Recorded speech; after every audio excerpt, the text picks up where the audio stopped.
Hello साथियों, स्वागत है आपका अपने YouTube channel PVS education hub पे। और मैं प्रवीण सर आप लोग को पढ़ा रहा था बायोलॉजी। तो बायोलॉजी में हम लोग कोशिका का अध्ययन कर रहे थे, जिसमें कोशिका के जो 4 भाग हैं, कोशिका कला, कोशिका भित्ति, कोशिकांगक और जीवद्रव्य में से ऊपर के तीनों भागों का हमने अध्ययन कर लिया है। और आज हम लोग अध्ययन करने वाले हैं कोशिका के चौथे भाग जीवद्रव्य के बारे में। तो आइए जानते हैं जीवद्रव्य है क्या है। जीवद्रव्य के बारे में पुरकिंजे नामक वैज्ञानिक ने सबसे पहले बताया और इसे क्या नाम दिया? प्रोटोप्लाज्म नाम दिया। प्रोटोप्लाज्म को ही हिंदी में हम लोग क्या कहते हैं? जीवद्रव्य कहते हैं। तो प्रोटोप्लाज्म को हिंदी नाम क्या है? प्रोटोप्लाज्म का दूसरा नाम क्या है? जीवद्रव्य। हक्सले नामक वैज्ञानिक ने इसे क्या बताया? जीवन का भौतिक आधार बताया। किसको? जीवद्रव्य को। मतलब हक्सले का कहना है कि जीवन की उत्पत्ति ही किससे हुई है? जीवद्रव्य से हुई है।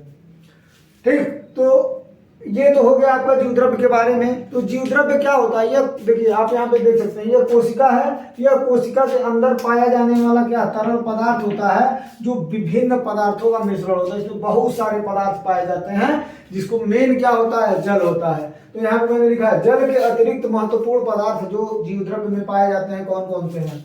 तो प्रोटीन पाया जाता है, कार्बोहाइड्रेट पाया जाता है, फैट पाया जाता है, न्यूक्लिक एसिड पाया जाता है, विटामिन पाए जाते हैं, हार्मोन्स पाए जाते हैं, पिगमेंट पाए जाते हैं और अन्य अन्य अन्य भी पाए जाते हैं पदार्थ, जो क्या करते हैं?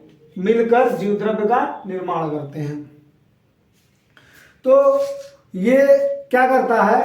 इसमें जीवद्रव्य में ही जो पदार्थ होते हैं, जो कोशिकांगक होते हैं, ये इसी के अंदर पाए जाते हैं। कोशिका के अंदर जो जीवद्रव्य होता है इसी में पाए जाते हैं। ठीक, तो अब हम लोग आगे जानेंगे कि जीवद्रव्य के कितने भाग हैं। तो प्रोटोप्लाज्म के 2 भाग होते हैं। इसको 2 भागों में हम लोग डिवाइड करते हैं। पहला क्या है? साइटोप्लाज्म कोशिका द्रव्य और दूसरा है न्यूक्लियोप्लाज्म केंद्रक द्रव्य। तो यहाँ पे आप देख सकते हैं हम किस आधार पर बांट रहे हैं। ये जो केंद्रक है, ये केंद्रक के अंदर, ये क्या है आपका? केंद्रक। तो केंद्रक के अंदर पाए जाने वाले जीवद्रव्य को क्या कहते हैं? केंद्रक द्रव्य कहते हैं। और ये हमारा क्या है? पूरी कोशिका है। तो कोशिका के अंदर पाए जाने वाले द्रव्य को क्या कहते हैं? कोशिका द्रव्य कहते हैं।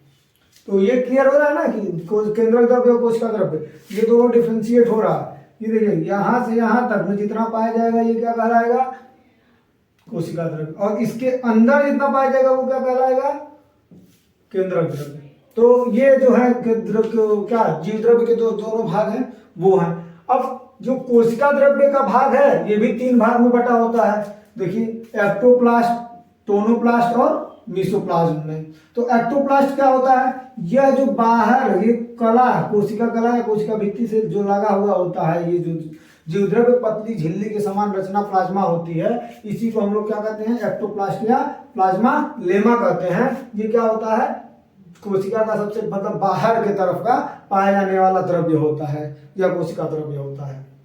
टोनोप्लास्ट, सर अभी जस्ट इसके पहले वाले वीडियो में रिक्तिका पढ़ाए थे, तो उसमें बताए थे कि रिक्तिकाओं का जो आवरण होता है, ऐसे ऐसे ये जो रिक्तिकाएं होती हैं, ऐसे ऐसे इनका जो आवरण होता है किसका बना होता है? टोनोप्लास्ट। यही टोनोप्लास्ट है। रिक्तिकाओं के आवरण के चारों तरफ पाए जाने वाले जीवद्रव्य को क्या कहते हैं? टोनोप्लास्ट। और इन दोनों को छोड़कर जितने जीवद्रव्य पाए जाते हैं ये सब बीच में, इसको क्या कहते हैं? मीसोप्लाज्म कहते हैं।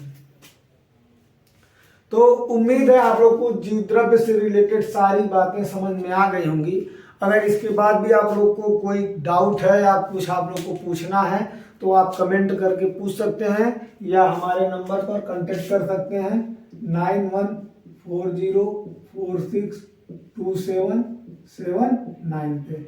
आप लोग पूछ सकते हैं व्हाट्सएप के थ्रू या हमारे Instagram ID PVS education hub से जुड़ सकते हैं और हमारे Telegram channel PVS education hub से भी आप जुड़ सकते हैं। पीवीएस एजुकेशन हब ये हमारी इंस्टाग्राम आईडी है और यही हमारा टेलीग्राम चैनल का नाम भी है। तो आप इसके थ्रू क्या कर सकते हैं? जुड़ सकते हैं और अपने सवाल पूछ सकते हैं।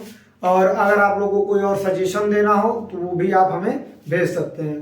तो कोशिका का ये जो 4 भाग आज हमने खत्म कर लिया है। तो अब हम लोग अगले वीडियोज में पढ़ेंगे कोशिका के प्रकार के बारे में। कि कोशिकाएं अलग अलग आधार पे अलग अलग प्रकार की होती हैं, जैसे कोशिका कला या कोशिका भित्ति के आधार पे।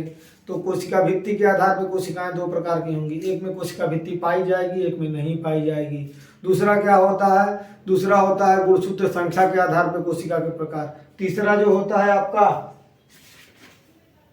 केंद्रक के आधार पर गुणसूत्र, केंद्रक के आधार पर कोशिका के प्रकार, जैसे प्रोकैरियोटिक और यूकैरियोटिक कोशिका। तो आने वाले वीडियोस में हम इनको अध्ययन करेंगे और इसी के साथ हम कोशिका को मतलब इसके बाद नेक्स्ट वीडियो में कोशिका को हम लोग समाप्त कर देंगे। और ये आप लोग को अगर इसमें कोई डाउट है तो आप लोग पूछ सकते हैं। इसी के साथ हम इस वीडियो को समाप्त करते हैं। धन्यवाद।